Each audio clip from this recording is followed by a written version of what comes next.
house to me is kind of like Jack Sparrow's island where he hides the money, and like I don't know where you live. I just know how to get here, and that's it. Like I don't know the address or anything. It's because you only come here in the dark. Yeah. You can't see when you're driving. I only know to get here because I've already been there. Yeah, there's no money to be found here, though. Yeah. Yeah, but I made it. I had something to tell you. Okay. I don't remember, Mitch. I can tell you, I'm nervous. Are you? Yes. Why? I'm nervous because when we were talking between episodes, I said something to the effect of like, I need to make sure that I'm not drinking too much when we record because I feel like we're starting to get to the time of my life where I was drinking too much and it was impacting my performance. And It's not going to be a good look if I'm like slurring my words while we're talking about that. And then you texted me today and you said, just make sure you don't have too many brewskis before the episode. Right. So I'm nervous about the content of today's episode. Okay, so it wasn't because of that. Actually, okay. This is a two-pronged thing. One, well, I got you a present. Okay. Because today is our 1-year anniversary Beep, beep, beep, from when we first dropped our first episode. Thank you, everyone who's been staying with us. Thank you to the tens of thousands of people who have been listening to this podcast. Well, actually, kind of crazy. We on our 1-year anniversary, we hit 50,000 views on our YouTube channel. 50,000 views is insane. Not bad. That many people want to see want to hear about the stupid shit we did, huh? Not bad. Or that many people were like forced to watch it via it. Algorithm Daddy, which I'm fine with either one. Either one, yeah. But so because it's our 1 year, and I just felt like I needed to re-up on my my apology that I gave you on the first episode, my preemptive one. So I got you a gift because I apologize for I'm sorry, I'm not sorry for the butt paddling comment. And, I'm probably going to say it again anyways. Yeah. So, you know.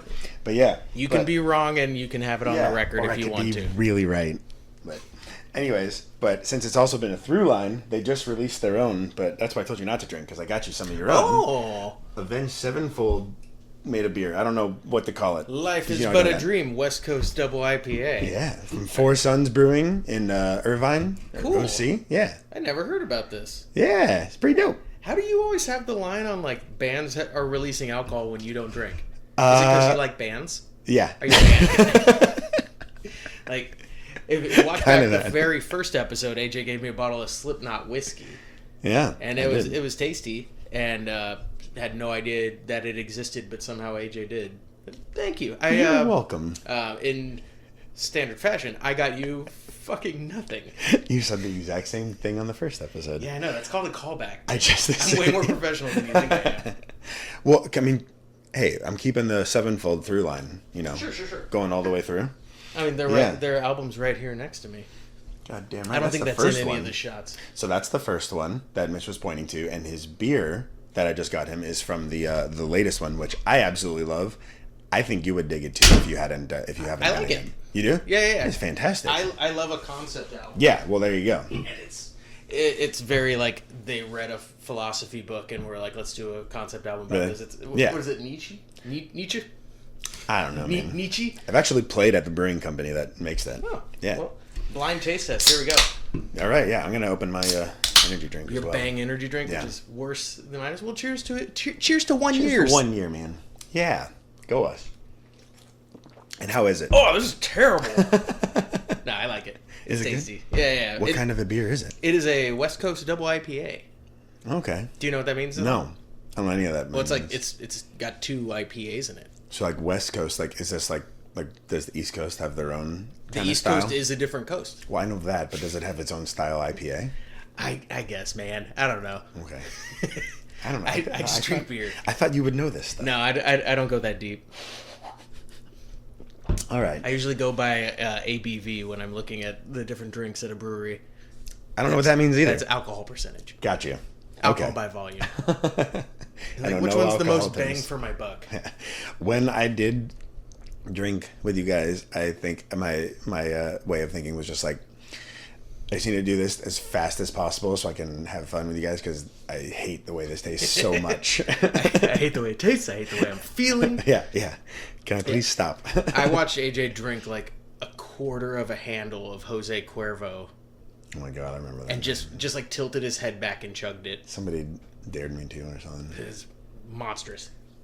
It was horrible. Different times. I didn't like that night. Yeah. I much prefer this. I prefer my caffeine. So we're not going back as far as that story, but we are actually finishing off 2005 here in this episode.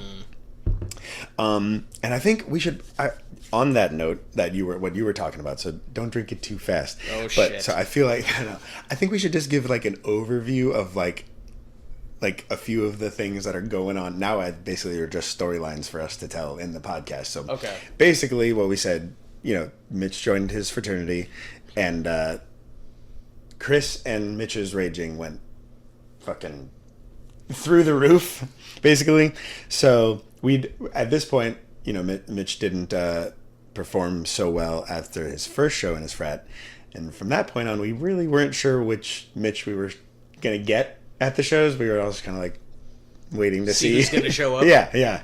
That's fair. We didn't know that. On the opposite side of that, you were still extremely helpful on the business behind the scenes kind of thing. Like, all right, me and you basically did all that stuff. We were only a band because you and I made it so, basically. Yeah, we booked all the shows. We were looking for places to play and then just saying, hey, can we play here? Yeah, we booked all the shows. We booked all the practices, photo shoots, anything, rehearsal, recording time. Yeah, it was all us. So that didn't falter. And I would dare say you probably always rounded up the most people to come to the shows as well. So fraternity or not, I think you always did the best. Well, yeah, job. I've always been the most popular and most well-liked person in the band.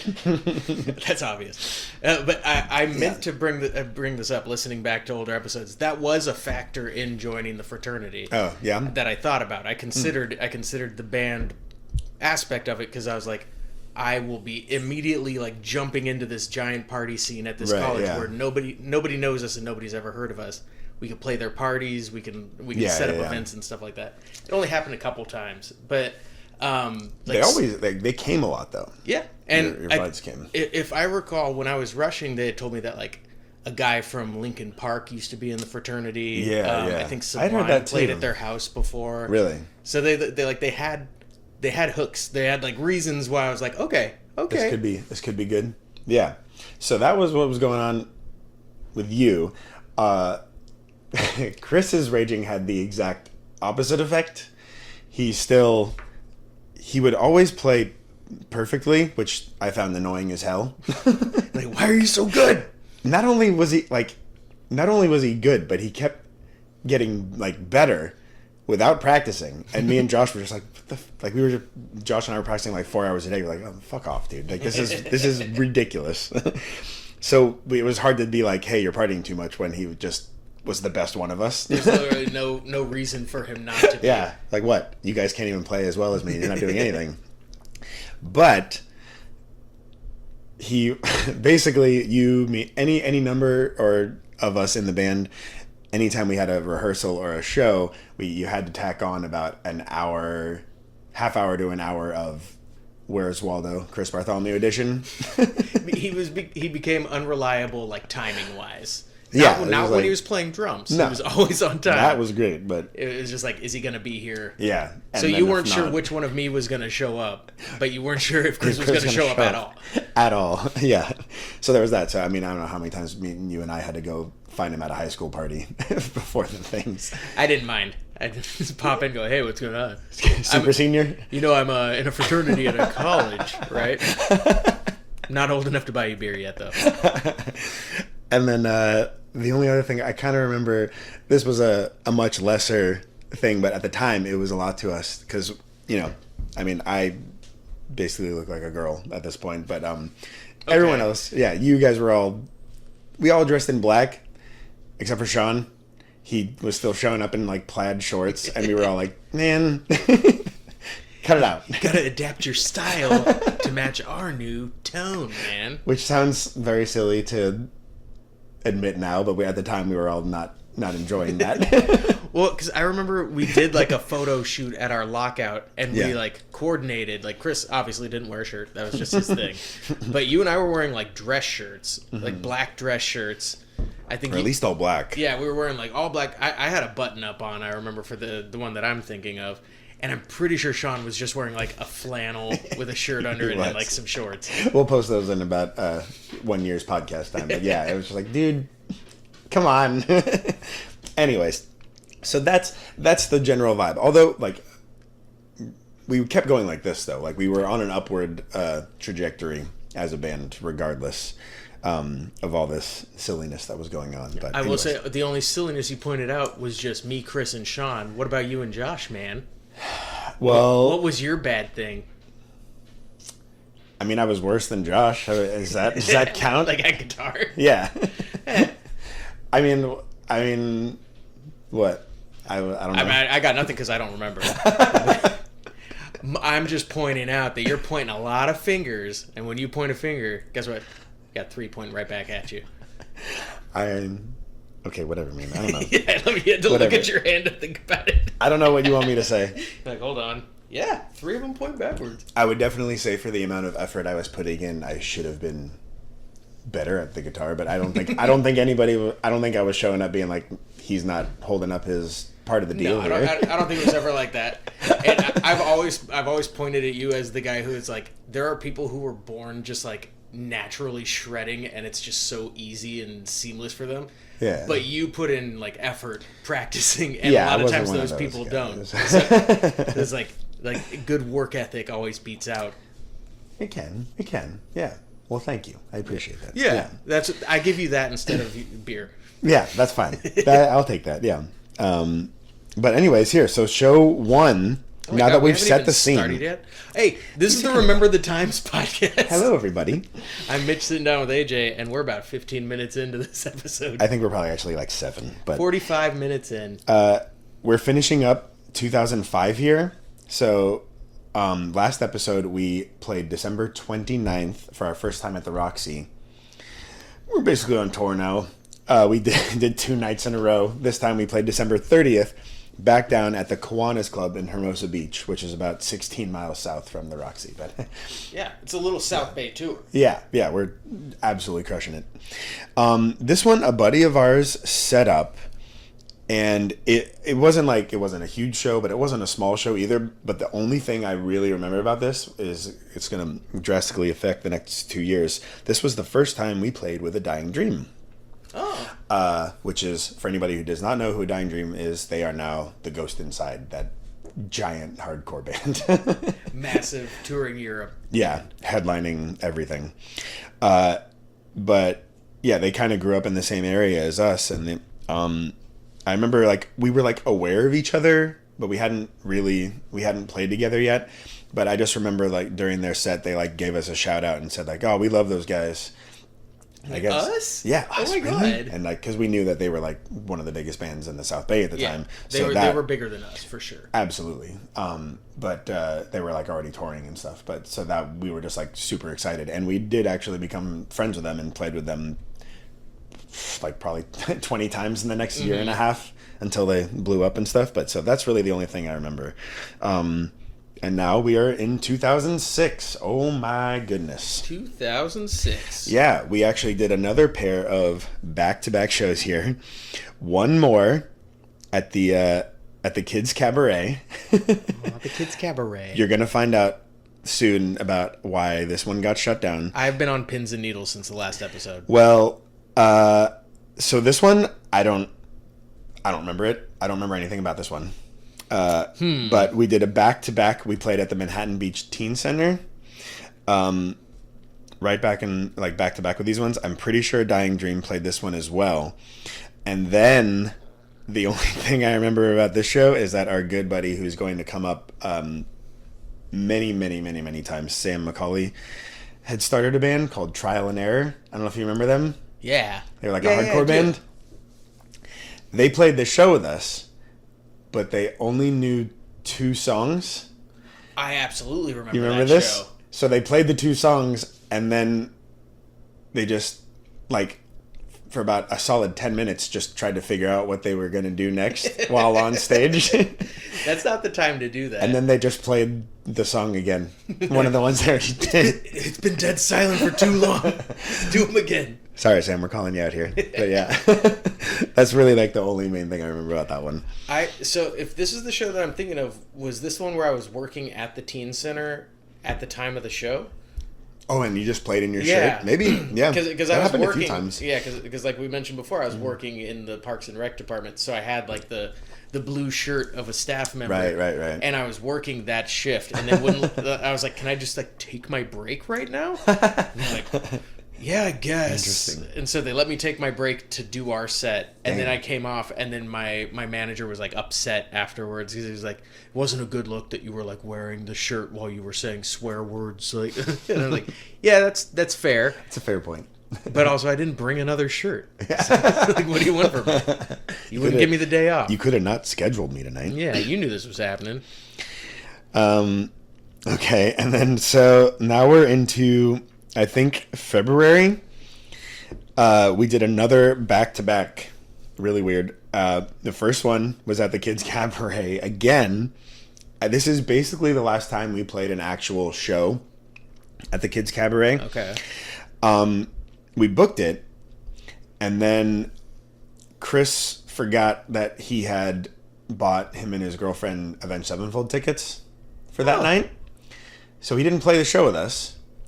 Zach Bozeman, formerly of Allura, who we've talked about in length, ended up playing with us. We just played a cover set.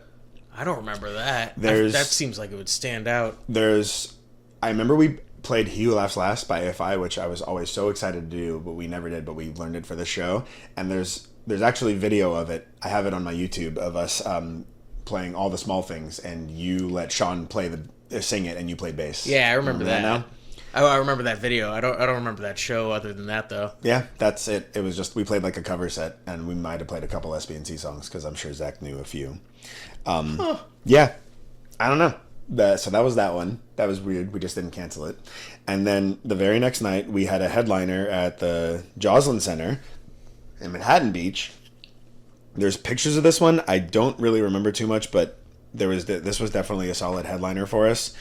I'm pretty sure one of our buddies got his teeth knocked in at this one in the pit. Oh, yeah. Remember that? I remember that happening. I don't know if it was this show or not. I think it was this one. I'm not positive. And if it is this one, a guy from our high school also pierced his nipple outside before the show started. Outside. Cool. I don't know. Whatever. It's some of the fun stuff that you can run into at our shows, I guess. Yeah. So that happened. And then we're just moving right along. So this one, we actually played in Chino for the very first time. I remember I got home one night and Chris was like, dude, we got to stop playing in the South Bay. Like, we're doing this. We do it so much. And if you can look, we just played 1, 2, 3, 4, 5 shows almost all in the South Bay within 3 months of each other. Yeah. So I mean, listen to the entire podcast up until now. Yeah. And then we played the Joslin Center. And then we played the Kids Cabaret. We had the one show in New York, and that was it. Yeah. So Chris was just like, dude, we got to stop doing this. So he was just on the hunt for something outside of it, and he found some mini agency that was putting on shows out in Chino. So he got us the show, and it was a floor show, super punk rock. We did not fit in, but we actually got to play outside of LA for a while. The only thing I remember besides it being super punk rock was that your entire fraternity showed up, and we had a huge pit in Chino. Yep. You brought a bunch of people there. Isn't Chino north? No, it's or am I thinking? Or no, you're thinking of Chico. Yeah, I am. Yeah. That's just a letter off.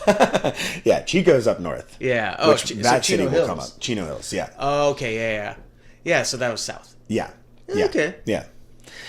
I do have a lot of memories of this show, but nothing that would be interesting to say. It sounds like your main memory is that me being in a fraternity paid off for the band. Is that what you're saying? It sounds like what you're saying. You were able to bring a ton of your brothers to come see us and see you hopefully sing well. I'll point out We were also changing genres at this time, so if I wasn't singing well, it wasn't always the fraternity's fault or necessarily even my partying's fault. Okay, Mitch. Okay. I was a punk singer being forced to turn metal. Yeah, all right, so there's a lot of them in this one. So we're back at the Joslin Center.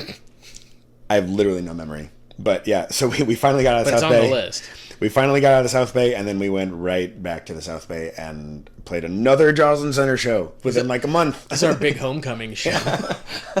After our giant tour. We've been far. We just wanted to come back and thank the people who got us there. I don't remember anything about this one. You got nothing? Yeah. No. Why would I remember? Yeah, exactly. Yeah. 100% correct. So we're just going to end it off here with... I don't think this is our first time, but we played in Long Beach for your fraternity. And this will be the last one for this show, for this episode here.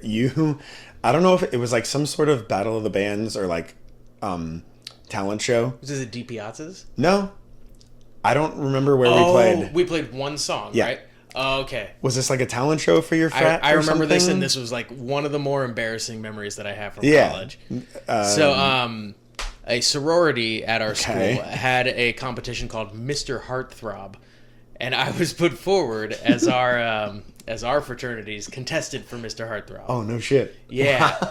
It's like a Miss Universe kind of deal, but with fraternity boys instead of beautiful ladies. Okay. And we do it for the beautiful ladies, and it was like a fundraiser thing. And part of it was a talent portion, and I was like, I only know how to do one thing. So I had the band come down, and we played Remember the Times. Which is a previously unreleased song, but it's going to come up very soon. Yes. And also, it's the name of our podcast. Hey! Oh, yeah! Do you remember what we did here, though? Yes. No, I remember everything about this because it's seared into my brain as a terrible core memory. Okay, so we thought because we were playing for not our genre of people that would normally come to see us, that we should cut out this really heavy breakdown in the middle of this song. Evidently, we didn't make it clear to everyone that we were supposed to cut it. Like, I guess we talked about it and tried it, but we were basically cutting out a portion of the song to make it more palatable. And then the only one who actually went ahead and did that was Chris. And we all started playing the breakdowns. We were all just like, fuck. So and it took us a minute to catch on. It was really embarrassing. That's embarrassing. My embarrassing memory of the show was curtains were drawn. It was like a talent show auditorium. Okay. And then right before the curtains opened, one of the girls who was the MC leans in and goes, "Take your shirt off. Take your shirt off." You didn't play. I'm not a shirtless guy. I never have been. But she's "Take your shirt off, take your shirt off." And I was like, the curtains are starting to move. I go, "Ah!" And I took my shirt off and threw it and immediately regretted it. And then the curtains open and there's just an auditorium full of people. I'm wearing a sash because they gave every contestant a sash. So I just had a sash, no shirt. And then we just jump into a song and then fuck it up also. But we won I won the best talented of the Heartthrob. I wasn't Mr. Heartthrob. That went to probably some handsome dude. There were a bunch of people there who were like a foot and a half taller than me with abs. So I didn't have a chance. There was my other favorite memory from that competition though was they were trying to kill time at one point. Mm-hmm. Like they were tallying or something, and they had all the contestants on stage, and they said. They were like improving to try and kill time, and she goes, "Give me your best pickup line to each person," and everybody just had to give her a pickup line off the top of their head. And this one guy who was like wearing a cowboy hat, he was like from the Midwest, and he goes, "Hey, you know that I ride bucking Broncos?" And she goes, "Okay," and he goes, "So I give you a ride for 8 seconds." And it was just dead silence in the auditorium. And she goes, "What?"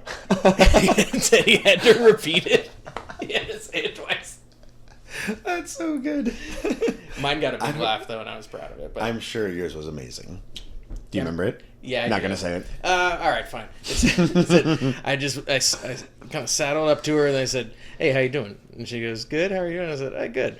You want to go somewhere? Sit on my lap, talk about the first thing that pops up?" That's the whole pickup line. Well done, sir. Well done. It's a boner joke.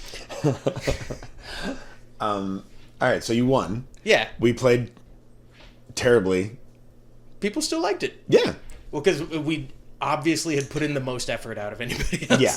I don't think anything had gone wrong, like, with anybody's performance until the fact that we all weren't on the same page for that one part. And honestly, a lot of times when you mess up something like that, it's the band that notices, and then it's just kind of how they play it off. Yeah, well, nobody else had ever heard the fucking song, so... That's not how this song I've never heard goes. Yeah, it wasn't even recorded yet. Yeah. But this night actually ended... Well, so you won, but you stayed down there that night, and we all drove down together.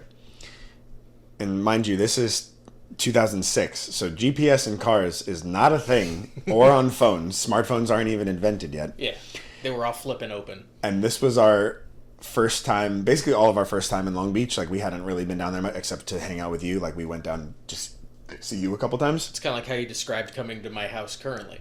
Yes, exactly. I know how to get there. But we had to go through the ports. We got lost for like 2 hours getting home. We had there was no GPS. I think we might have had MapQuest. We kept literally just going in circles, going over the 2 giant bridges, and we like found the exit. We're like, oh, all right, we're gonna make it home. And we accidentally Josh got in the wrong lane, and we went all the way back to the beginning, and it literally took us like 2 hours just to get out of Long Beach, then for the half an hour drive home. It's the easiest city to get out of. Well, we got trapped in the ports and we couldn't get out. And they took rookie mistake. Yeah. Well, okay, we were like 18, so and yeah, literally rookie mistake. But yeah, I had a funny realization as you were telling that story because I wasn't really listening. All right. You mentioned that you don't know how to get to my house. Right now. I've walked to your house from yeah. here. No. You live walking distance away from here. I'm not saying I don't know how to get there. I've gotten here plenty fine, but if somebody asked me where you live, I couldn't tell them. Jesus Christ. But I know how to get here, is what I meant. Sure. So I can take you there. I can't tell you. But all right, so there we go. Mitch won a fraternity competition. That one was actually a sorority competition. Which brings back my joke to begin with. I was the most talented heartthrob. All right. I think we also did a choreographed dance number, if I remember. I remember there was practices. Like we did? No. All of the contestants. Okay, I was going to say, I don't remember doing that. I do remember doing that with us later, but not this one. Yeah. All right. Well, we have a special guest in the next episode, maybe, if they show up. Yeah, but you're wrong. Just stop it. Oh. Although we do have a sign off now. Oh, right? yeah. Don't we? What is it? Well, our wonderful friend and ex-bandmate was very excited that he won't be a part of this podcast anymore. But he keeps ripping on me for pictures that we are posting and stuff, which yeah. I know they're ridiculous. That's why I'm posting them so people can get a laugh. Yeah. But if you want out to get it made fun of, you probably shouldn't keep making fun of me. So James, our new sign off is all right, thanks everybody for listening. James has a tiny mouth. AJ said it. It was Bye. Mitch's idea. No, it was not. Bye. He does have one.